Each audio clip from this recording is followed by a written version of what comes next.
অনেক সময় আমরা দুনিয়ার কোনো কল্যাণ যদি অর্জন করি, কেউ কোনো টাকা পয়সার দিক থেকে আল্লাহ তাআলা কাউকে উপর উঠাই দিলেন, কেউ হয়তো শিক্ষার দিক থেকে উপরে উঠে গেলেন, আল্লাহ তাআলা কাউকে কোনো দিক থেকে ভালো বা কল্যাণ দান করলেন, তখন দেখা যায় অন্যরা তার প্রতি কী করেন? হিংসা করেন। এই হিংসার সম্মুখীন আমরা দৈনন্দিন জীবনে প্রায় হতে থাকি। কোনো লোক যদি আমার প্রতি হিংসা করে আমাকে নানাভাবে ক্ষতি করার চেষ্টা করতে পারে। নাম্বার এক, হিংসা করে বদনজরের মাধ্যমে ক্ষতি করে, অর্থাৎ এমনভাবে তাকায় দেখে, আপনার ক্ষেতে ফসল ভালো হয়েছে হয়তো, এই ফসল দেখে এমনভাবে দেখে, যেটাকে আমরা বলি নজর দেওয়া, মুখ দোষ দেওয়া, বদনজর করা, মনে হয় যে সে খেয়ে ফেলবে। এটা হলো হিংসার চোটে সে দেখলো। একটা হলো না আলহামদুলিল্লাহ তার এটা ভালো হয়েছে, ভালো লাগছে, সুবহানাল্লাহ মাশাআল্লাহ আলহামদুলিল্লাহ বলছে, এটা একটা দৃষ্টি। আরেকটা হলো না ওরে বাপরে বাপ এর এত হইলো, এই যে হিংসার চোটে দেখলো, এটাকে বলা হয় বদনজর। এই বদনজরের মাধ্যমে অনেক সময় ক্ষতি হয়। আল আইন হাক্কুন, নবী আলাইহিস সালাম বলেছেন, অর্থাৎ দৃষ্টি দিয়ে, রাক্ষসে ভাব দিয়ে, খাই ভাব দিয়ে গিলে ফেলবো, এরকম দৃষ্টি দিয়ে যে কোনো জিনিসের দিকে, কোনো ব্যক্তির দিকে, যে কোনো কারোর কোনো কল্যাণের দিকে তাকায়া মানুষের ক্ষতি সাধন করা হয়, এরকম ক্ষতি হয়ে থাকে অনেক সময়। এটা বাস্তব সত্য বিষয় এবং ইসলামী আকীদা এটাকে অ্যালাউ করে, এটা কুসংস্কার নয়। অতএব এইভাবে যদি আমাদের কেউ হিংসা করে, অর্থাৎ বদনজর দেয়, আপনি একটা গাড়ি কিনছেন, আপনার ছেলেটা মাশাআল্লাহ স্বাস্থ্যবান, ভালো খায় মাশাআল্লাহ, ছোট বাচ্চা, কারোর সামনে খাওয়াইছেন, তার বাচ্চাটা হয়তো খায় না, সে দেখে বলছে ওরে বাপরে বাপ, অথবা কিছুই বলে না কিন্তু তাকাইছে, যে হিংসার দৃষ্টিতে তাকাইছে, এটাকে বলে বদনজর। এর মাধ্যমে বাচ্চার ক্ষতি হতে পারে, হবে এটা কোনো জরুরি না, নাও হতে পারে, আবার ক্ষতি হওয়ার সম্ভাবনাও আছে। এটা একটা উপায়, হিংসুকে হিংসা করে থাকে সাধারণত। এটা অহরহ আমাদের সমাজে হয়। অনেক সময় ভাই ভাইয়ের প্রতি হিংসা করে, অনেক সময় আপনার সন্তান মা বাবার প্রতি, মা বাবা সন্তানের প্রতিও হিংসা করে, অনেক সময় বন্ধু বান্ধব, পরিচিত অপরিচিত, জানা অজানা বিভিন্ন মানুষে একে অন্যের প্রতি কী করে থাকে? এ ধরনের হিংসা করে থাকে। এর বাইরেও অনেক সময় হিংসুকে হিংসা করে বদদোয়া করে, ক্ষতি কামনা করে মনে মনে, এটাও এক ধরনের ক্ষতির আশঙ্কা। তৃতীয়ত, অনেক সময় হিংসুকে হিংসা করে আপনাকে তলে তলে বিভিন্নভাবে, শারীরিকভাবে, অর্থনৈতিকভাবে, নানাভাবে আপনাকে হেনস্থা বা ক্ষতি করার চেষ্টা করে। অতএব এই হিংসার মুখোমুখি আমরা হই কি হই না জীবনে? যদি কেউ আপনার প্রতি হিংসা করে এরকম আপনার মনে হয়, তাহলে আপনি কয়েকটা কাজ করবেন, ইনশাআল্লাহ হিংসুক আপনার কোনো ক্ষতি করতে পারবে না। নাম্বার এক, সূরা ফালাক, সূরা নাস বেশি বেশি পড়বেন। সূরা ফালাক এবং নাস এটা নাজিলি হয়েছে কিসের কারণে? এই হিংসুকের হিংসা থেকে বাঁচার জন্য। সূরা ফালাকের একটা আয়াতই আছে, আল্লাহ বলেছেন ওয়ামিন শাররি হাসিদিন ইযা হাসাদ, হিংসুক যখন হিংসা করে তখন আমি তার ক্ষতি থেকে আল্লাহর কাছে কি চাই? আশ্রয় চাই। অতএব সূরা ফালাক এবং নাস। আপনার ছেলের প্রতি হিংসা হয়েছে, আপনি একটা জমিন ভালো চাষ হয়েছে, ফসল ভালো হয়েছে, সেটার প্রতি কারোর নজর পড়ছে মনে হয়েছে, এরকম যে কোনো কিছুর প্রতি যদি মনে হয় আপনার নজর পড়ছে, তো আপনি সূরা ফালাক এবং নাস বেশি বেশি পড়েন এবং ফু দেন, ইনশাআল্লাহ বিদিনিল্লাহ কি হয়ে যাবে? হিংসার যে ক্ষতি এটা দূর হয়ে যাবে। এটা একটা অন্যতম প্রধান উপায়। আমরা আজকাল হিংসুকে হিংসা করে বদনজর দিলে বা বদনজর দিবে এরকম মনে হলে আমরা এমন কিছু পদ্ধতি অবলম্বন করি ওই হিংসুকের হিংসা থেকে বাঁচার জন্য, বদনজর থেকে বাঁচার জন্য, যেগুলো সঠিক না। যেমন বাচ্চাকে বদনজর থেকে বাঁচানোর জন্য কপালে কালো টিপ দেয়, দেখছেন? সাদা ফুটফুটে বাচ্চার এখানে কপালে কালো টিপ দিলে আরও বরং বেশি সুন্দর লাগে, বদনজরটা আরও বেশি করে লাগার সম্ভাবনা থাকে। বিধায় বদনজর থেকে বাঁচার জন্য কালো টিপ দিলে এটা কুসংস্কার, এটা ভুল পদ্ধতি, এটা ঠিক হবে না, এটা শিরকে আসগার হবে। কালো টিপের কারণে সে কি বদনজর থেকে কী করতে পারবে না? বাঁচতে পারবে না। তবে হ্যাঁ, সৌন্দর্যের জন্য যদি ভিন্ন কথা। অনেকে দেখবেন খেতে খামারে ভালো ফসল টসল হলে সেখানে দেখবেন মাটির হাঁড়ির পিছনে কালি লাগায় ঝুলাই দেয়, যাতে বদনজর না লাগে। মানুষ মনে করে যে ওই হাঁড়ির দিকে তাকাবে, হাঁড়ির দিকে তাকানোর কারণে সে আর ওই ফসলের দিকে তাকায় যে বদনজর করবে সেই সুযোগ পাবে না। এটাও ভুল ধারণা। হাঁড়ির দিকে তাকাবে দেখে ফসল দেখবেন এমন কোনো কথা হলো? একটা ভ্রান্ত ধারণা।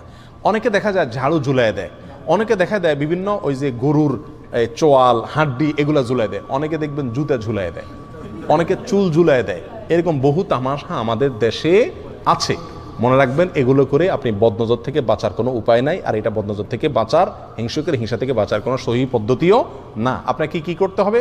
সূরা ফালাক এবং নাস পড়ে ফু দিতে হবে এবং এটার আমল করতে হবে। ইনশাআল্লাহ আল্লাহ তাআলা ক্ষতি দিয়ে কী করবেন? রক্ষা করবেন।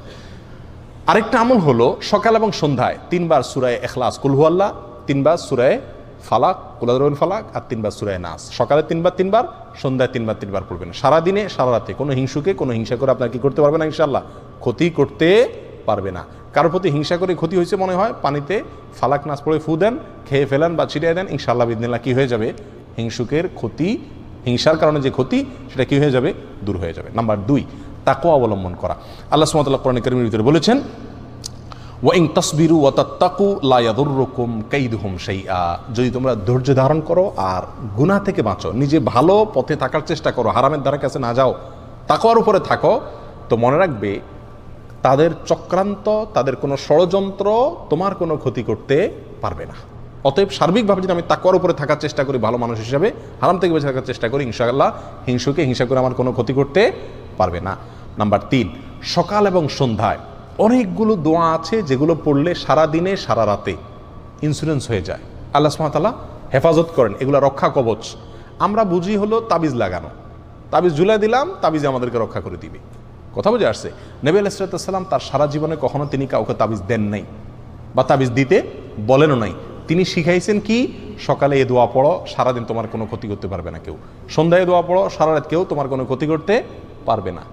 তার আমলগুলো যদি করেন, বাতানো আমলগুলো, তাহলে ইনশাআল্লাহ হিংসা থেকে বাঁচা যাবে। সকালে আপনি পড়তে পারেন বিসমিল্লাহিল্লাযী লা ইয়াদুররু মা ইসমিহি শাইউন ফিল আরদ ওয়ালা ফিস সামাই ওয়া হুয়াস সামিউল আলিম, অর্থাৎ আমি শুরু করতেছি আমার সকাল অথবা সন্ধ্যাকে ওই আল্লাহর নামে, যার নাম থাকলে সেখানে জমিনে আসমানে কোনো কিছুতে কোনো ক্ষতি করতে পারে না। এ দোয়া আপনি সকালে 3 বার পড়েন, সন্ধ্যায় 3 বার পড়েন, ইনশাআল্লাহ সারাদিনে সারা রাতে কোনো কিছু ক্ষতি করতে পারবে না। বিসমিল্লাহি আলা দীনি ওয়া নাফসি ওয়া ওয়ালাদি ওয়া আহলি ওয়া মালি, আল্লাহ নামে শুরু করতেছি আমার সকালকে, আমার সম্পদ, আমার জীবন এবং আমার আহাল পরিবার, এই সব কিছুকে আমি আল্লাহর নামে শুরু করতেছি। সকালে 3 বার পড়েন, সন্ধ্যায় 3 বার পড়েন, ইনশাআল্লাহ কোনো কিছুই ক্ষতি করতে পারবে না। অনুরূপভাবে বহু দোয়া নবী আলাইহিস সালাম শিখাই গেছেন। হাসবি আল্লাহু লা ইলাহা ইল্লাহু আলাইহি তাওয়াক্কালতু ওয়া হুয়া রাব্বুল আরশিল আযীম, 7 বার পড়েন, সূরা তওবার শেষ আয়াত। আল্লাহ আমার জন্য যথেষ্ট, যিনি ছাড়া কোনো সত্য মাবুদ নাই, তার উপর আমি ভরসা করেছি, তিনি সর্বোত্তম কর্মবিধায়ক। ব্যাস, আল্লাহর উপরে ভরসা করার এই আয়াতটা পড়েন 7 বার সকালে, সন্ধ্যায় 7 বার, ইনশাআল্লাহ সারাদিনে কি হয়ে যাবে, আপনার জন্য ইন্স্যুরেন্স হয়ে যাবে, কোনো কিছুতে আপনার কোনো ক্ষতি করতে পারবে না। এরকম আরও বহু আমল আছে যে আমলগুলো আমরা সকাল সন্ধ্যা করলে সারাদিনের এবং সারা রাতের হেফাজত হয়ে যাবে, কোনো হিংসা করলেও আমাদের ক্ষতি করতে পারবে না। নাম্বার 4, হিংসুকের হিংসা থেকে বাঁচার জন্য যে হিংসা করে তার প্রতি একটু দয়া করে দেন। হিংসুকের মন থাকে একটু ছোট, সে আপনার ভালো দেখে তার ভিতরে জ্বলে, তো মনে যদি আপনি বুঝতে পারেন বা টের পান যে এর হিংসা হচ্ছে, তার বিশেষ করে সালাম দেন, একটু হাদিয়া তোফা দেন, একটু দাওয়াত দিয়ে খাওয়ান, একটু তার সাথে ভালো আচরণ করে, দেখবেন ইনশাআল্লাহ তার হিংসাটা আস্তে আস্তে কী হয়ে যাবে, দূর হয়ে যাবে। নাম্বার 4, হিংসুকের হিংসার দিকে বেশি একটা নজর দিয়েন না। একটা জিনিস মনে রাখবেন, নবী আলাইহিস সালাম বলেছেন, সারা পৃথিবীর সমস্ত মানুষ যদি একত্রিত হয় তোমার কোনো ক্ষতি করার জন্য, তো আল্লাহ যেটুকু তোমার কপাল লিখে রাখছেন ক্ষতি ওর বেশি করতে পারবে না। আর যদি সারা পৃথিবীর সব মানুষ একত্রিত হয়ে তোমার কোনো উপকারও করতে চায়, তবুও আল্লাহ যেটুকু লিখে রেখেছেন তার চেয়ে বেশি উপকার করতে পারবে না। বিধায় একজন মুমিন হিংসুকের হিংসা নিয়ে পড়ে থাকবে না, আল্লাহর উপর ভরসা থাকবে যে আল্লাহর ভরসা থাকলে ইনশাআল্লাহ আমার কোনো ক্ষতি সে করতে পারবে না। নাম্বার 5, শেষ নম্বর পয়েন্ট হলো সবসময় তাওহীদকে মজবুত করা, আল্লাহর প্রতি বিশ্বাসটাকে কি করা, মজবুত করা। আল্লাহর প্রতি যত বিশ্বাস গাঢ় থাকবে, অন্য কোনো মানুষ বা অন্য কোনো বস্তুর ক্ষতি এটার প্রতি তার আশঙ্কা তত কম থাকবে, এগুলোকে সে তত কম পরোয়া করবে। এই জন্য আল্লাহর প্রতি ইমানটাকে, তাওহীদটাকে মজবুত করব, তাওহীদকে শিখবো, জানবো, বোঝার চেষ্টা করবো, রপ্ত করার চেষ্টা করব। ইনশাআল্লাহ হিংসুকের হিংসার দিকে কী হবে না, আমাদের নজর হবে না। এটা তো হলো হিংসুকের হিংসা থেকে বাঁচার জন্য বললাম। অনেক সময় আমরা নিজেরাই কি করি, আরেকজনের প্রতি হিংসা করি, টেরও পাই না যে হিংসা করছি। হিংসা একটা কবিরা গুনাহ, হিংসা একটা কি কবিরা গুনাহ। কোরআনে কারিমে আল্লাহ সুবহানাহু ওয়া তাআলা হিংসার বিষয় একাধিক আয়াতে আল্লাহ তাআলা আলোচনা করেছেন। এক আয়াতে আল্লাহ বলেছেন, আম ইয়াহসুদুনান নাসা আলা মা আতাহুমুল্লাহু মিন ফাদলি, আল্লাহ কাউকে দয়া করে কোনো একটা কিছু দিয়েছেন, ফসলটা ভালো হয়েছে, ইনকাম ভালো হয়েছে, তার প্রমোশন হয়েছে, কোনো একটা ভালো দিক আল্লাহ তাআলা তাকে দিলেন, এটা দেখে তুমি হিংসা করছো যে আল্লাহ দিয়েছেন সেজন্য, তার মানে তুমি তো আল্লাহর এই ফয়সালাকে তুমি মানতে পারছো না। রেজাবিল কাজা ইমানের গুরুত্বপূর্ণ পয়েন্ট, তার মানে তোমার ইমান আছে কিনা এটা নিয়ে সন্দেহ। আল্লাহ তাকে দিয়েছেন, এটা আল্লাহর ফয়সালা, অতএব এটা তুমি সন্তুষ্ট থাকতে হবে। তুমি হিংসা করলে তার কোনো ক্ষতি করতে পারবে না। প্রিয় ভাইয়েরা, আপনার অন্তরে হিংসা আছে কিনা কারোর প্রতি কীভাবে বুঝবেন? কারোর কোনো ভালো সংবাদ শুনে, কারোর কোনো ভালো হাল দেখে, কারোর কোনো সুখের অবস্থা দেখে আপনার ভিতরে জ্বলে কিনা দেখবেন। যদি ভিতরে দেখেন যে জ্বলে চিনচিন করে, একজনের খবর শুনছেন যে সে আপনার প্রমোশন হয়ে গেছে, একজনের খবর শুনলেন যে সে মাশাআল্লাহ এত টাকা পেয়ে গেছে, লটারিতে আপনি পাইলেন না সে পাইল, হয় না এরকম? একজনের খবর শুনলেন যে তার ছেলে মাশাআল্লাহ এসএসসিতে গোল্ডেন 5 পেয়ে গেছে, আপনার ছেলে ফেল করছে, তারটা শুনছেন, শোনার পর আপনার অন্তরে চিন করে জ্বলল, হয় না এরকম? একজন হয়তো ভালো কোনো কিছু হয়েছে, আপনার মনে দেখা যাচ্ছে যে ভিতরে জ্বালা পোড়া শুরু হয়ে গেছে, অস্থির শুরু হয়েছে, মেজাজ গরম হয়ে গেছে। কারোর ভালো শুনে ভালো দেখে যদি আপনার মেজাজ গরম হয়ে যায়, ভিতরে জ্বালা পোড়া হয়, এটার মানে হলো আপনার ভিতরে কি আছে, হিংসার রোগটা আছে। এটা টেস্ট, হিংসা টেস্টের উপায় হলো এটা। প্রিয় ভাইরা, হিংসা থেকে আমরা খুব কম মানুষই কি আছি, মুক্ত আছি। এটা হারাম, আমরা জানিও না যে হিংসা হারাম। প্রিয় ভাই, কারোর প্রতি হিংসা করা যাবে না। কেন করব না? নাম্বার 1, এটা আল্লাহর ফয়সালা, আল্লাহ তাকে কল্যাণ দিয়েছেন। আমি তার প্রতি হিংসা করা মানে আল্লাহর ফয়সালাকে অস্বীকার করা, না মানা, বিদ্রোহ করা, যেটা এক প্রকার কুফরি। অতএব হিংসা করা যাবে না। নাম্বার 2, এটা কবিরা গুনাহ, আমার আমল নষ্ট হয়ে যাবে। 3 নম্বর, মনকে বলতে হবে, ও মন, তাকে যে আল্লাহ কল্যাণ দিছে সে আল্লাহ আমাকেও দিতে পারে। তাকে দিছে, এই জন্য আমি যদি খুশি হই, তার জন্য আরও দোয়া করি, ইনশাআল্লাহ আল্লাহ আমাকে দান করবেন। আল্লাহ পরীক্ষা করেন বান্দাকে অনেক সময়। কথা বুঝে আসছে? এই কথা নিজেকে বুঝাইতে হবে, প্রবোধ দিতে হবে এবং হিংসা থেকে বাঁচার চেষ্টা করতে হবে। আর মনে রাখতে হবে, আমি যদি হিংসা করি তার কি কোনো ক্ষতি করা যাবে? আমার মনে যত জ্বালা পড়া হবে, ক্ষতি তার হবে? উল্টা ক্ষতি আমার হবে। আমার অন্তরে জ্বালা পড়া হলে হার্ট অ্যাটাক আমার হবে, অসুস্থ আমি হব। তার কি কোনো ক্ষতি হবে? হবে না। তাহলে এর চাইতে নির্বোধ কে? এই জন্য কারোর কোনো কল্যাণ দেখলে বরং আরও কি হওয়া, খুশি হওয়া। যদি মনে আপনি যতই চেষ্টা করেন খুশি আনতে না পারেন, আপনার মনে ঠিকই জ্বলে, একটা কাজ করবেন, তার জন্য দোয়া করবেন, আল্লাহ তার ছেলে গোল্ডেন জিপিএ পাইছে, আল্লাহ সামনে তার ছেলের ডাক্তার, ইঞ্জিনিয়ার, পাইলট, আরও কিছু বানাই দিও আল্লাহ।